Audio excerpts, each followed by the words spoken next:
ബിസ്മില്ലാഹിർ റഹ്മാനിർ റഹീം ചൊല്ലാൻ അറിയുന്നവരാണ് നമ്മളൊക്കെ. പരിശുദ്ധമായ ഖുർആൻ തുടക്കം കുറിക്കുന്നത് നമുക്കൊക്കെ അറിയാം. നമ്മൾ ബിസ്മി ചൊല്ലിയിട്ടാണ് തുടക്കം കുറിക്കുന്നത്. എന്ത് നല്ല കാര്യങ്ങളും ചെയ്യുന്നത് ഈ ബിസ്മി തുടങ്ങിയിട്ടാണ്.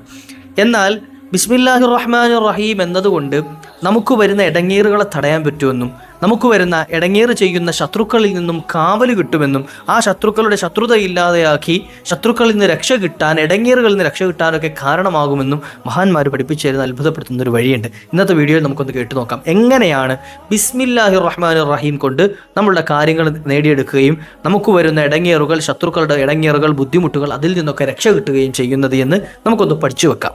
വിശ്വാസമില്ലാത്ത ഒരാളാണെങ്കിൽ പോലും അയാളുടെ വീടിന് കാവൽ കിട്ടാൻ ബിസ്മില്ലാഹിർ റഹ്മാനിർ റഹീം ഉപകരിക്കുമെന്ന് മഹാന്മാർ പഠിപ്പിച്ചിരുന്നുണ്ട്. അതിനവർ ഉദാഹരണമായി പറഞ്ഞത് ഫറോവയുടെ, ഫിർഔന്റെ ചരിത്രമാണ്. ഏതാണ് എന്ന് നമുക്ക് ചുരുങ്ങിയ രൂപത്തിൽ നിന്ന് കേട്ടു നോക്കാം. അള്ളാഹു നമുക്കും വലിയ കാവൽ നൽകി അനുഗ്രഹിക്കുമാറാകട്ടെ. നമ്മുടെ കാര്യങ്ങളും അള്ളാഹു റാഹത്താക്കി തരുമാറാകട്ടെ. വീഡിയോ മുഴുവനായി കേൾക്കുക, മറ്റുള്ളവരിലേക്ക് എത്തിച്ചു കൊടുക്കുക. ചെയ്യാൻ എളുപ്പമുള്ള, അതുപോലെ തന്നെ നമ്മുടെ ജീവിതത്തിലൊക്കെ കൊണ്ടു നടക്കാൻ എളുപ്പമുള്ള മഹത്തായ ഒരു അമലാണ്. അള്ളാഹു ഭാഗ്യം നൽകട്ടെ.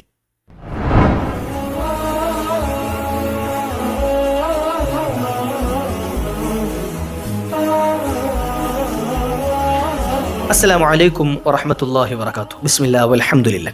أعوذ بكلمات الله التامات من كل شيطان وهامة ومن كل عين لامة. അള്ളാഹു നമ്മെ സ്വീകരിക്കട്ടെ. എല്ലാവർക്കും റാഹത്താണ്, സന്തോഷമാണ് എന്ന് വിശ്വസിക്കുന്ന എൻ്റെ ഈ ശബ്ദം ശ്രവിച്ചുകൊണ്ടിരിക്കുന്ന നമ്മുടെ പ്രിയപ്പെട്ട ഉമ്മമാർ, സഹോദരന്മാർ, സഹോദരിമാർ, ഉപ്പമാർ, അള്ളാഹു എല്ലാവർക്കും റാഹത്ത് നൽകട്ടെ. എല്ലാവർക്കും സന്തോഷമല്ലേ? ഇൻഷാ അള്ളാ. മനസ്സറിഞ്ഞൊരു അൽഹംദുലില്ലാ നിങ്ങളുടെ കമൻറ്റായി ഒന്ന് രേഖപ്പെടുത്തി. ഇൻഷാ അള്ളാ. റാഹത്തുള്ള, സന്തോഷമുള്ള എല്ലാവരും, നമുക്കൊക്കെ റാഹത്താണ്. നമുക്ക് ചിലപ്പോൾ പ്രയാസങ്ങളുണ്ടാവും, ബുദ്ധിമുട്ടുകളൊക്കെ ഉണ്ടാവും.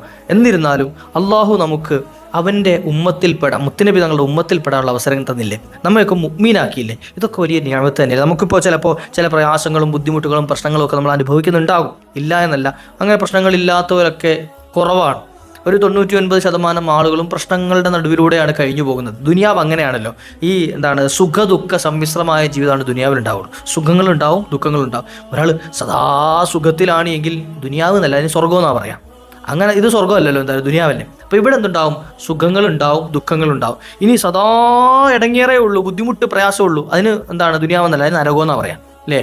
അപ്പോൾ ഇത് നരകമല്ല എന്തായാലും. അപ്പോൾ ഇത് രണ്ടിൻ്റെ ഇടയിലുള്ള സംഗതി സുഖം ഉണ്ടാവും, ദുഃഖം ഉണ്ടാവും. അപ്പോൾ നമുക്ക് ചില പ്രയാസങ്ങളൊക്കെ വരുന്നുണ്ട് എങ്കിൽ അത് നമ്മുടെ എന്തെങ്കിലുമൊക്കെ പാപങ്ങൾ മാപ്പ് ചെയ്യാനോ അല്ലെങ്കിൽ നമുക്ക് എന്തെങ്കിലുമൊക്കെ അനുഗ്രഹങ്ങൾ ലഭിക്കാനോ ആണെന്നൊക്കെ കരുതിയാൽ നമുക്കത് സന്തോഷം ഉണ്ടാവും ഇൻഷാ അല്ലാഹ്. അപ്പോൾ അതുകൊണ്ട് തന്നെ വിഷമങ്ങളിൽ കഴിയുന്നവരാണെങ്കിൽ നമ്മൾ മനസ്സറിഞ്ഞ് പറയണം അൽഹംദുലില്ലാ, അള്ളാഹു ഇതിനേക്കാൾ വലിയ നിഅമത്തുകൾ എനിക്ക് തന്നിട്ടുണ്ടല്ലോ, എന്നെ മുഅ്മിനാക്കിയല്ലോ, എന്നെ മുത്തുനബി തങ്ങളുടെ ഉമ്മത്തിൽ പെടുത്തിയല്ലോ, അല്ലെങ്കിൽ എനിക്ക് കാഴ്ച നൽകിയല്ലോ, കേൾവി നൽകിയല്ലോ, എനിക്ക് സംസാരിക്കാനുള്ള ശക്തി നൽകിയല്ലോ, അല്ലെങ്കിൽ എനിക്ക് നല്ലൊരു കുടുംബത്തെ നൽകിയല്ലോ, ഇങ്ങനെ തുടങ്ങിയിട്ട് ഒരുപാട് കാര്യങ്ങൾ നമുക്ക് നൽകിയതുണ്ട്. അപ്പോൾ ആ നൽകിയതിൽ ഹംദ് പറയുന്നവരാണ്. അല്ലാഹു തൗഫീഖ് നൽകട്ടെ. ഇനി ചിലപ്പോൾ പ്രയാസങ്ങൾ ഉണ്ടാവും. ഈ പ്രയാസങ്ങൾ നോക്കി ഇനി രക്ഷ കിട്ടാനുള്ള, ഇത് പ്രയാസങ്ങളുണ്ട് എന്ന് പറഞ്ഞ് മിണ്ടാതിരിക്കാനാണോ? അല്ലെങ്കിൽ ആയിക്കോട്ടെ ഞാൻ സഹിച്ചോളാം, അങ്ങനെയാണോ? അല്ല. അതിൽ നിന്ന് രക്ഷ കിട്ടാനുള്ള വഴികൾ നമുക്ക് തേടാം, അതിനുള്ള മാർഗ്ഗങ്ങൾ നമുക്ക് സ്വീകരിക്കാം. അതിനൊന്നും ഒരു തെറ്റുമില്ല. ഇപ്പോൾ ഒരു പ്രയാസം വന്നു, ഒരു കടബാധ്യത വന്നു, അല്ലെങ്കിൽ ഒരു ബുദ്ധിമുട്ട് വന്നു, എന്തെങ്കിലും ജോലി നഷ്ടപ്പെട്ടു, എന്തെങ്കിലും ഒരു ബുദ്ധിമുട്ട് വന്നു, അല്ലെങ്കിൽ ഒരു ശത്രുവിൻ്റെ ഇടങ്ങേറിൽ പെട്ടുപോയി, അപ്പോൾ അതിൽ നിന്ന് രക്ഷ കിട്ടാനുള്ള ഒരു വഴി നമുക്ക് തേടുന്നതുകൊണ്ട് തെറ്റൊന്നുമില്ല. നമുക്കത് തേടാം. അതിനുള്ള വഴികൾ ഒരുപാട് മുത്തുനബി തങ്ങളുടെ ഹദീസിൽ തന്നെ കാണാം, അല്ലേ? നബി സല്ലല്ലാഹു അലൈഹി വസല്ലം വന്ന് എന്തെങ്കിലുമൊക്കെ പ്രയാസങ്ങൾ വന്ന് സ്വഹാബത്ത് പറയുമ്പോൾ ഇന്നത് ചെയ്തോ എന്ന് പറയും, അല്ലെങ്കിൽ എന്ത് നിസ്കരിച്ചോ, 2 റക്അത്ത് നിസ്കരിച്ചോ, അല്ലെങ്കിൽ ഇന്ന തസ്ബീഹ് ചൊല്ലിക്കോ, ഇന്ന ദിക്ർ ചൊല്ലിക്കോ, ഇങ്ങനെ ഇന്ന കലിമത്ത് പറഞ്ഞു. ഇങ്ങനെ നബി സല്ലല്ലാഹു അലൈഹി വസല്ലം തങ്ങൾ തന്നെ എന്ത് ചെയ്യുന്നുണ്ട്? ചില വഴികളും മാർഗ്ഗങ്ങളും പറഞ്ഞു കൊടുക്കുന്നതായി കാണാം. അപ്പോൾ അതിനൊക്കെ വഴികൾ തേടുന്നത് കൊണ്ടോ ചെയ്യുന്നതുകൊണ്ടോ തെറ്റല്ല എന്നാണ് പറഞ്ഞതിൻ്റെ അർത്ഥം. അത് മുഅ്മിനീങ്ങൾ ചെയ്യാറുണ്ട്. മുഅ്മിനീങ്ങൾക്ക് ചെയ്യാൻ ഹബീബായ നബി തങ്ങൾ അത് മാതൃക കാണിച്ചു തന്നിട്ടുണ്ട്.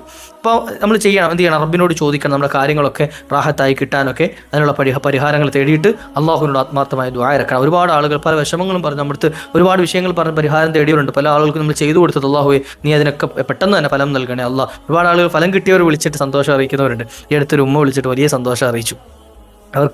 അവരെന്നെ എനിക്ക് തോന്നുന്നു ഒരു 7-8 മാസം മുമ്പ് എനിക്ക് മെസ്സേജ് അയച്ചവരാണ് അവർ. അവരുടെ ആഗ്രഹം പറഞ്ഞത്, സാറേ എനിക്ക് പരിശുദ്ധ മക്കത്ത് പോകാൻ വലിയ ആഗ്രഹമുണ്ട് എന്നാണ്. മക്കത്ത് പോകാൻ വലിയ ആഗ്രഹമുണ്ട് എന്നാണ്. അപ്പോൾ അതിനുള്ളൊരു വഴി പറഞ്ഞു തരണമെന്ന് പറഞ്ഞു. ഒരുപാട് ആഗ്രഹമുണ്ട്, മക്കത്ത് പോകണമെന്നതിൻ്റെ മരണം അവിടെ ആകണമെന്നൊക്കെ അവരിങ്ങനെ ആഗ്രഹം പറഞ്ഞിരുന്നു. അപ്പോൾ ഞാൻ അവർക്ക് ചൊല്ലാനും ഒരു അമലും പറഞ്ഞു കൊടുത്തു, ഒരു അമൽ ചെയ്തു കൊടുത്തു. നിങ്ങൾ ഇൻഷാ അല്ലാഹ് ഇതുപോലെ ഓതണമെന്ന് പറഞ്ഞിട്ട്. ഞാൻ പിന്നീട് അത് മറന്നുപോയി, സത്യം പറഞ്ഞാൽ. കാരണം ഒരുപാട് ആളുകൾ നമ്മൾ കോൺടാക്ട് ചെയ്യുന്നതുകൊണ്ട് മറന്നുപോയതാണ്. പക്ഷേ ഇപ്പോൾ ഈ കഴിഞ്ഞ 2 ദിവസം മുമ്പ് എന്നെ വിളിച്ചിട്ട്, സാറേ ഞാൻ ഹജ്ജ് ചെയ്ത് തിരിച്ചെത്തിയെന്ന്. എനിക്കത് കേട്ടപ്പോൾ വലിയ സന്തോഷം തോന്നി. അവർ ഹജ്ജിന് പോകുന്നതിന് മുമ്പ് എന്നെ വിളിച്ചിരുന്നു. പക്ഷേ എനിക്കപ്പോൾ കോള് എടുക്കാൻ കഴിഞ്ഞില്ല. കാരണം ഒരുപാട് കോള് വന്ന ഇടയിൽ എന്തോ പെട്ടുപോയതാണ്. എനിക്ക് തിരിച്ചു വിളിക്കാനും പറ്റിയില്ല. അപ്പോൾ പോകുന്ന യാത്ര പറയാൻ വേണ്ടി അവരെന്നെ കുറേ വട്ടം വിളിച്ചിരുന്നു എന്ന് പറഞ്ഞു.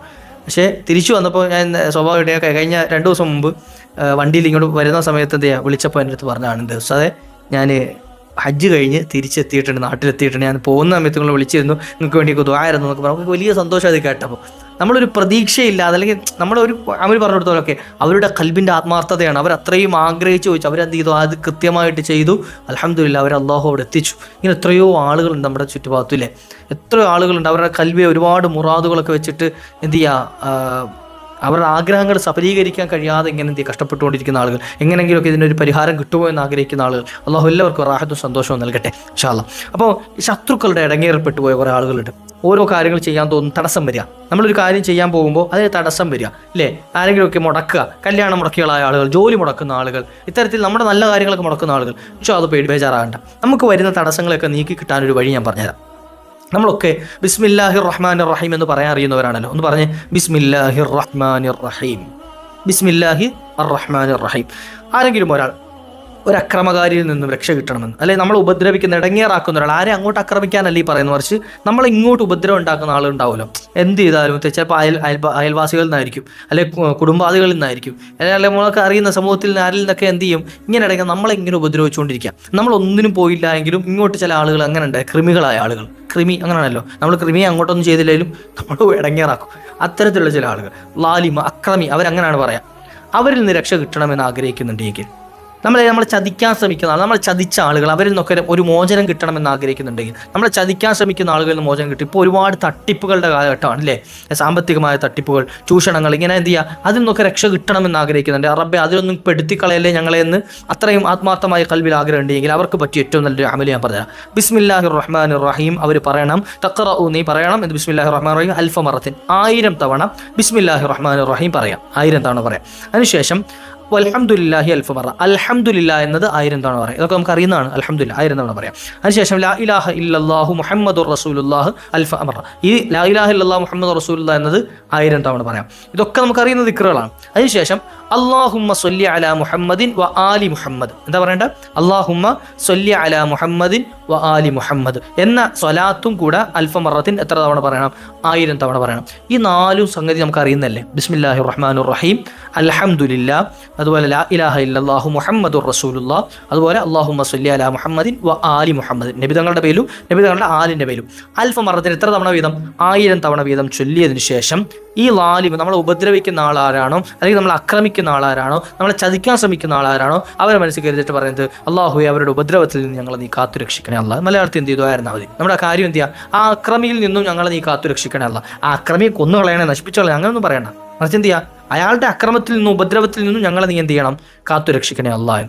അല്ലെങ്കിൽ ഇനി സ്ഥാപനങ്ങളാണെങ്കിൽ ആ സ്ഥാപനത്തിൻ്റെ ഇടങ്ങേറിൽ നിന്ന് ഞങ്ങളെ കാത്തു രക്ഷിക്കണേ അല്ല. വ്യക്തികളാണെങ്കിൽ ഇന്ന വ്യക്തിയുടെ ഇടങ്ങേറിൽ നിന്ന് ഞങ്ങളെ നീ കാത്തു രക്ഷിക്കണേ അല്ല. അല്ലെ അയാൾ നശിച്ചു പോകണം, പണ്ടാരം അടങ്ങി പോകണം, ഒന്നും എന്ത് ചെയ്തേക്കരുത്. ദ്വാരങ്ങൾ ചില ആളുകളുണ്ട് പ്രാക്കോട് പ്രാക്കായിരിക്കും. ചിലപ്പോൾ അയാൾ അത്രത്തോളം ഉപദ്രവിച്ചിട്ടുണ്ടാവും, അത് വേറെ കാര്യം. ഈ പ്രാകനാൾ ഇങ്ങോട്ട് അത്രത്തോളം ഉപദ്രവം ഏറ്റിട്ടുണ്ടാവും, അതിൻ്റെ പേരിലായിരിക്കും തിരിച്ചു പറഞ്ഞിട്ടുണ്ടാവുക. പക്ഷെ യഥാർത്ഥത്തിൽ എന്ത് ചെയ്യാം, അങ്ങനെയല്ല പറയേണ്ടത്. ഒരാൾ നമ്മൾ ഉപദ്രവിച്ചു കഴിഞ്ഞാൽ അള്ളാഹു അയാളുടെ ഉപദ്രവത്തെ നീ നീക്കിക്കളയണേ അള്ളാഹ് എന്ന് പറഞ്ഞാൽ മതി. അയാളുടെ ഇടങ്ങേറിനെ ഞങ്ങൾ നീക്കിക്കളയണം. അയാൾ നന്നായിക്കോട്ടെ, പോട്ടെ. ഒരു ശത്രു ഇപ്പം മിത്രമായി കഴിഞ്ഞാൽ തെറ്റൊന്നുമില്ലല്ലോ, മോശമൊന്നുമല്ലല്ലോ. ഒരാൾ ശത്രുതയിലാണ്, ഓക്കെ, അയാളുടെ ശത്രുത നമ്മളിൽ നിന്ന് മാറിക്കഴിഞ്ഞാൽ അയാളൊരു മിത്രമായി തീർന്നു, ഒരു കൂട്ടുകാരനായി, കുഴപ്പമില്ല, നമുക്ക് കൂലി തന്നെയല്ലേ അതിന്. അപ്പോൾ എന്ത് ചെയ്യണം, എപ്പോൾ ദ്വാരക്കുമ്പോഴും അള്ളാഹു അയാളുടെ ശത്രുതയിൽ നിന്നും ഞങ്ങളെ കാത്തുരക്ഷിക്കണം, അല്ലെങ്കിൽ അയാളുടെ അക്രമത്തിൽ നിന്നും ഞങ്ങളെ നീ കാത്തുരക്ഷിക്കണേ അള്ളാഹ്. ഇങ്ങനെ ദുആയിരുന്നു കഴിഞ്ഞാൽ അള്ളാഹു സുബ്ഹാനഹു വ തആല ആ ചതിയിൽ നിന്നും നമ്മെ രക്ഷപ്പെടുത്തും. അത് റബ്ബിനുള്ളതായിരുന്നു, അത് നമ്മൾ അറിയണ്ട. എങ്ങനെ ചതിയിൽ നിന്ന് രക്ഷപ്പെടുത്തുക എന്നുള്ളത് അള്ളാഹു ചെയ്യുന്ന കാര്യം, അത് നമ്മൾ അറിയണ്ട. നമ്മൾ ചെയ്യേണ്ടത് എന്താ ഉള്ളൂ, അള്ളാഹുവെ ഇത്തരം ചെയ്തിട്ട് റബ്ബിനോട് പറയുന്നത്, റബ്ബെ അയാളുടെ ചതിയിൽ നിന്ന് ഞങ്ങളെ നീ കാത്തുരക്ഷിക്കണേ, അത് ഇന്നാലിന്ന ചതിയിൽ നിന്നും ഞങ്ങളെ നീ സംരക്ഷിക്കണേ, ഇന്നാലിൻ്റെ അക്രമത്തിൽ നിന്നും ഞങ്ങളെ നീ കാത്തുരക്ഷിക്കണേ. ഇത്തരം ചെയ്താൽ മതി. അയാളുടെ അക്രമത്തിൽ നിന്നും ഇടങ്ങേറിൽ നിന്നും ബുദ്ധിമുട്ടിൽ നിന്നും അള്ളാഹു നമുക്ക് കാവൽ നൽകുമെന്ന് മഹത്തുക്കൾ പഠിപ്പിച്ചിരിക്കുകയാണ്.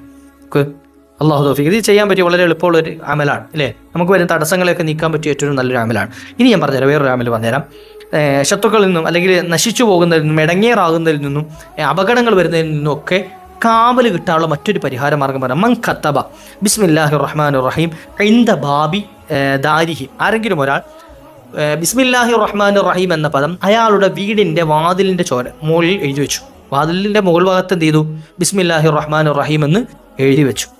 എന്നാൽ നജാ മിനൽ ഹലാക്ക്, അയാൾ എന്ത് ചെയ്യും, അല്ലാഹു സുബ്ഹാനഹു വ തആല സകല ഇടങ്ങേറ് ഹലാക്കെന്ന് വെച്ചാൽ നശിച്ചു പോകാന്ന, നാശങ്ങളിൽ നിന്ന് അള്ളാഹു രക്ഷപ്പെടുത്തുന്ന, നാശങ്ങളിൽ നിന്നും നഷ്ടങ്ങളിൽ നിന്നും അള്ളാഹു അയാളെ രക്ഷപ്പെടുത്തുന്ന എളുപ്പമുള്ളൊരു പണിയല്ലേ അത്. നമ്മുടെ വീടിൻ്റെ വാതിലിൻ്റെ മുകളിൽ എന്ത് ചെയ്യുക, ബിസ്മില്ലാഹിർ റഹ്മാനിർ റഹീം എന്ന് എഴുതി വെക്കാൻ കഴിഞ്ഞില്ല എങ്കിൽ ഇപ്പോൾ ബിസ്മില്ലാഹിർ റഹ്മാൻ റഹീം എഴുതിയ നല്ല ഡിസൈൻ ചെയ്ത എന്ത് കിട്ടും, നല്ല കാലിഗ്രാഫി ഒക്കെ എഴുതിയ പോസ്റ്ററുകൾ കിട്ടും. അത് മേടിച്ചൊട്ടിച്ചാൽ മതി. ഇനി അതല്ല ഫ്രെയിം ചെയ്ത് വെച്ചിട്ട് അങ്ങനെ വെച്ചാൽ മതി. അതായത് സൂക്ഷിക്കാൻ പറ്റുന്നിടത്തട്ടോ, ബിസ്മി അള്ളാഹുവിൻ്റെ പേരും കൂടാണല്ലോ അതിലുള്ളത്. അപ്പോൾ അതുകൊണ്ട് എന്ത് ചെയ്യുക, വൃത്തിയായി സൂക്ഷിക്കാൻ പറ്റുന്നിടത്ത് എന്ത് ചെയ്യുക വെക്കാം. അപ്പം അങ്ങനെ വൃത്തിയായിട്ട് വെച്ച് കഴിഞ്ഞാൽ അയാളിൽ നിന്നും അള്ളാഹു സുബ്ഹാനഹു വ തആല എന്ത് ചെയ്യുക, സകല ഇടങ്ങേറൊന്നും അയാൾ എന്ത് ചെയ്യും, കാത്തു രക്ഷിക്കുന്ന. എന്നിട്ട് മഹാന്മാർ പറയുന്നത് ഹത്താ ലൗകാന കാഫിറ, അതിപ്പോൾ റബ്ബിനെ വിശ്വാസം ഇല്ലാത്ത ആളാണെങ്കിലും ശരി, ഏകനായ അള്ളാഹുവിൽ വിശ്വാസം ഇല്ലാത്ത ആളാണ്, ഓക്കെ, മറ്റൊരാളാണ് അവിശ്വാസിയായ അല്ലെങ്കിൽ ഇസ്ലാം മത വിശ്വാസിയാണ് അല്ലെങ്കിൽ പോലും എന്ത് ചെയ്യും, അയാൾക്ക് എന്ത് ചെയ്യും ബിസ്മില്ലാഹിർ റഹ്മാനിർ റഹീം അങ്ങനെ പറയാനുള്ള കാരണം എന്ത് ചെയ്യുക, മുസ്ലിമീങ്ങളുടെ വേദഗ്രന്ഥത്തിലെ ഒരു വചനമാണ് ബിസ്മില്ലാഹിർ റഹ്മാനിർ റഹീം, ഇല്ലേ, ഖുർആനിൻ്റെ വചനമാണ്. അപ്പോൾ ഇതെന്ത് ചെയ്തു, അതിൻ്റെ മഹത്വം മനസ്സിലാക്കിയിട്ട് ഒരു അമുസ്ലിമായ മനുഷ്യൻ അയാളുടെ അയാളുടെ വിശ്വാസപ്രകാരം ഇസ്ലാം മതം അയാൾ അംഗീകരിക്കുന്ന മതമല്ല. അപ്പം എന്നിരുന്നാൽ പോലും അദ്ദേഹം എന്ത് ചെയ്തു, ഈ ഒരു വാചകം അയാളുടെ വീടിൻ്റെ മുകളിൽ എന്ത് ചെയ്തു, വാതിലിൻ്റെ അവിടെ എഴുതി വെച്ചു. എന്നാൽ അദ്ദേഹത്തിന് പോലും കാവലാണ് എന്ന് മഹത്തുക്കൾ പറഞ്ഞുതരാം.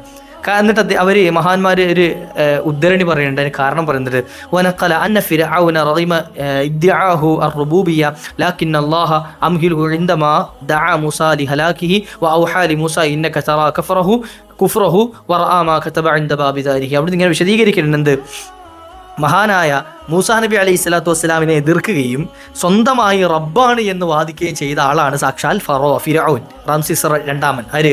ഫിർഔൻ. ഈ ഫിർഔന് എന്ത് ചെയ്തു, ഒരു ജലദോഷം പോലും വന്നിട്ടില്ല എന്ന, ഒരു എന്താ പറയുക, മൂക്കിപ്പനി പോലും വന്നിട്ടില്ല എന്ന് പറയില്ലേ, ജീവിതകാലത്ത് ഒരു തലവേദന പോലും വന്നിട്ടില്ല, ഒരു രോഗം വന്നിട്ടില്ല എന്ന മനുഷ്യന്. അയാൾക്ക് ഇടങ്ങേറി വന്നിട്ട് അവസാനത്തെ സമയത്ത് കുറേ അള്ളാഹു എന്ത് ചെയ്തിരുന്നു, മൂസാ നബി അസ്സലാമിനെയും അവിടുത്തെ അനുചരന്മാരെയൊക്കെ ഒരുപാട് ഉപദ്രവിച്ചിരുന്നു, കുട്ടികളെ കൊന്നു കളഞ്ഞു. ഇത്രയൊക്കെ ചെയ്തിട്ടും അയാൾക്ക് കുറേ ചാൻസ് അള്ളാഹു കൊടുത്തിട്ടുണ്ട്, ഇല്ലേ, നന്നാകാൻ വേണ്ടിയിട്ട്. പറയുന്നുണ്ട് 3ഓളം വരുന്ന അവസരങ്ങൾ ആർക്ക് കൊടുത്തു, ഫറോവയ്ക്ക് അള്ളാഹു കൊടുത്തിട്ടുണ്ട് മുസ്ലിം ആകാനുള്ള ചാൻസ്, എന്നിട്ടും സ്വീകരിച്ചില്ല. എന്തിങ്ങനെ നീട്ടിക്കൊണ്ടു പോകാൻ, അയാളെ പെട്ടെന്ന് പിടിക്കാതെ അള്ളാഹു നീട്ടിക്കൊണ്ടു പോകാനുള്ള കാരണം പറഞ്ഞത് അയാളുടെ വീടിൻ്റെ മുകളിൽ എന്തെഴുതിയിരുന്നു, ബിസ്മില്ലാ എന്ന വചനം എഴുതപ്പെട്ടിരുന്നു എന്ന് മഹാന്മാർ പറയാണ്. നമുക്ക് അതാണ് കാരണമെന്ന് മൂസാ നബി സ്വല്ലല്ലാഹു അലൈഹി വസല്ലമയെ അറിയിച്ചു കൊടുത്തിട്ടുണ്ടെന്ന് അള്ളാഹു അറിയിച്ചു കൊടുത്തു എന്ന്. അപ്പോൾ അതിന് വലിയ പവറുണ്ട് എന്നിട്ട് നമ്മുടെ കാര്യങ്ങൾ റാഹത്താകാനും ഇൻഷാ അല്ലാഹ് ഉപകരിക്കും. അള്ളാഹു തൗഫീഖ് നൽകട്ടെ. ഇൻഷാ അല്ലാഹ് ഈ കേട്ട അമൽ മറ്റുള്ളവരിലേക്ക് എത്തിച്ചു കൊടുക്കാൻ ശ്രമിക്കുക. അള്ളാഹു നമ്മുടെ എല്ലാ കാര്യങ്ങളും റാഹത്താക്കി തരുമാറാകട്ടെ. നമ്മുടെ ജീവിതത്തിൽ അള്ളാഹു സന്തോഷം നൽകുമാറാകട്ടെ. ചാനൽ സബ്സ്ക്രൈബ് ചെയ്തിട്ടില്ലെങ്കിൽ ഒന്ന് ചെയ്തു വെക്കുക. കാരണം നമ്മൾ അടുത്ത് അപ്ലോഡ് ചെയ്യുന്ന വീഡിയോ, ഇതുപോലെയുള്ള ഉപകാരപ്രദമായ വീഡിയോ നിങ്ങളിലേക്ക് പെട്ടെന്ന് എത്താൻ അത് ഉപകരിക്കും ഇൻഷാ അല്ലാഹ്. അതുപോലെ നിങ്ങളുടെ അഭിപ്രായങ്ങൾ കമൻറ്റായി രേഖപ്പെടുത്തുക. വആഖിറു ദഅ്വാനാ അനിൽ ഹംദുലില്ലാഹി. അസ്സലാമു അലൈക്കും വറഹ്മത്തുള്ളാഹി.